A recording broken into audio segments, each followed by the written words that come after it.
Breaking news చూస్తున్నాం. తిరుపతిలో వైకుంఠ ఏకాదశి టికెట్ల జారీలో తొక్కిసలాట ఘటనపై ప్రత్యేక కమిషన్ విచారణ వేగవంతం చేసింది. ఇవాళ టీటీడీ ఈవో శ్యామలారావు ప్రత్యేక కమిషన్ ముందు విచారణకు హాజరు కానున్నారు. గతంలో ఒకసారి విచారణకు హాజరై వివరణ ఇచ్చిన టీటీడీ ఈవోని ఇవాళ మరోసారి రావాలని కమిషన్ ఆదేశించింది. న్యాయ విచారణ ఇప్పటికే 5 దశల్లో పూర్తయిందని, అన్ని విభాగాల్లో సిబ్బందిని కమిషన్ విచారించినట్లు తెలుస్తోంది.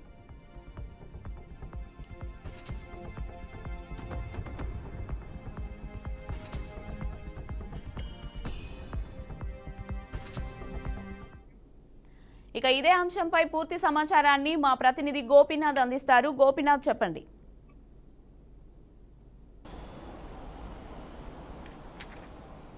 కీర్తి, మొత్తం మీద అంటే ఈ సంవత్సరం వైకుంఠ ఏకాదశి సంబంధించి తిరుమల తిరుపతి దేవస్థానం తిరుపతిలో ఎన్నో రకాల కార్యక్రమాలు చేపట్టడం జరిగింది. అయితే అదే సందర్భంలోనే వైకుంఠ ఏకాదశి ముందు రోజు ఇక్కడ దాదాపుగా 150 కౌంటర్లు తిరుపతిలో ప్రత్యేకంగా భక్తుల కోసం ఏర్పాటు చేయడం జరిగింది.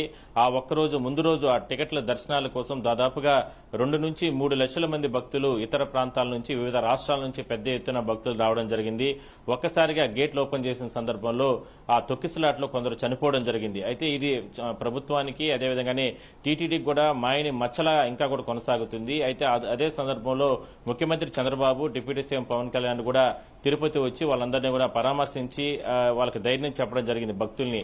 అయితే ఇంత అడ్మినిస్ట్రేషన్ ఉంది, ఇన్ని రకాల టీటీడీ విజిలెన్స్ అధికారులు ఉన్నారు, సిబ్బంది ఉంది, తిరుపతి పోలీసులు ఉన్నారు, ఇంత బందోబస్తు ఏర్పాటు చేసుకోకుండా సరైనటువంటి ప్లానింగ్ లేకుండా ఎందుకు ఈ రకమైనటువంటి అంటే భక్తులు చనిపోవడానికి కారణాలు ఎందుకు వచ్చాయంటూ కూడా పెద్ద ఎత్తున ఆరోపణలు వచ్చిన నేపథ్యంలో ఆ సందర్భంగా ప్రభుత్వం కూడా 1 మ్యాన్ కమిషన్ అంటే వేస్తూ కూడా నిర్ణయం తీసుకోవడం జరిగింది. అయితే అప్పటి నుంచి కూడా దాదాపుగా ఈ 4-5 నెలల నుంచి కూడా పెద్ద ఎత్తున అంటే కమిషన్ ముందుకు కూడా టీటీడీ విజిలెన్స్ అధికారులు, టీటీడీ సంబంధించినటువంటి నిఘా వర్గాల అధికారులు, అదేవిధంగానే అప్పట్లో పనిచేసినటువంటి తిరుపతి ఎస్పీ మరి కొంతమందిని సస్పెండ్ చేయడం జరిగింది. టీటీడీకి సంబంధించినటువంటి డిప్యూటీ ఈవో స్థాయి అధికారులు కూడా వీళ్ళందరినీ కూడా కమిషన్ విచారణ చేయడం జరిగింది. ఎందుకు ఇంత దారుణంగా ఫెయిల్యూర్ అయ్యారు?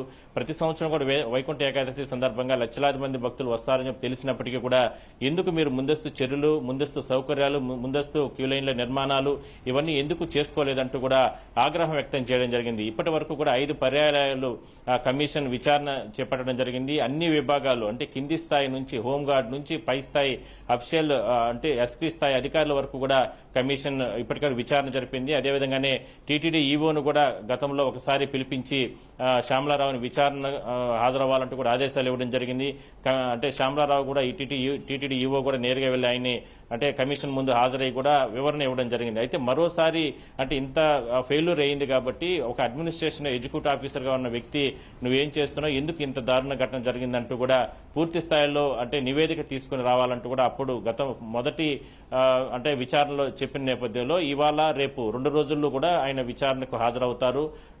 ఒకవేళ ఇవాళ ఆయన అందుబాటులో లేని కారణంగా ఆయనకు సంబంధించినటువంటి డిఎల్ఓ అధికారులు ఇవాళ హాజరవుతారు. రేపు కూడా టీటీడీ ఈవో శ్యామలారావు హాజరయ్యి జరిగిన పరిణామాలు, జరిగిన తప్పులపైన పూర్తి స్థాయిలో నివేదిక ఇచ్చే అవకాశం అయితే ఉంది. సో అత్యంత త్వరలోనే వైకుంఠ ఏకాదశికి సంబంధించి ముందు రోజు జరిగినటువంటి తొక్కిసలాట్లో కొంతమంది భక్తులు చనిపోవడం, రాష్ట్ర వ్యాప్తంగానే కాకుండా దేశవ్యాప్తంగా కోట్లాది మంది భక్తులు వాళ్ళ మనోభావాలు దెబ్బతీసే విధంగా కూడా జరిగినటువంటి ఘటన అది ఇంకా కూడా ఎవరు కూడా మరిచిపోలేదు. దీనిపైన పూర్తి స్థాయిలో అంటే నిర్లక్ష్యం వహించినటువంటి అధికారులపైన చర్యలు తీసుకోవాలనేది భక్తులుగా అందరి డిమాండ్. దీనిపైన పూర్తి స్థాయిలో ప్రభుత్వం కూడా అంటే కమిషన్ అంటే బహుశా ఈ ఐదోసారి విచారణ జరుపుతోంది. మరో 1-2 సార్లు విచారణ జరిపిన తర్వాత ప్రభుత్వానికి నివేదిక ఇస్తుంది. దాని తర్వాత ప్రభుత్వం మరికొందరిపైన కూడా దీనిపైన నిర్లక్ష్యంగా వ్యవహరించినటువంటి టీటీడీ అధికారులు, అదేవిధంగా నిఘా అధికారులు, అదేవిధంగా అప్పుడు బందోబస్తులో ఉన్నటువంటి పోలీస్ అధికారులు వీళ్ళందరిపైన కూడా చర్యలు తీసుకునే అవకాశం అయితే ఉంది. కీర్తి, రైట్, థ్యాంక్ యూ గోపీనాథ్.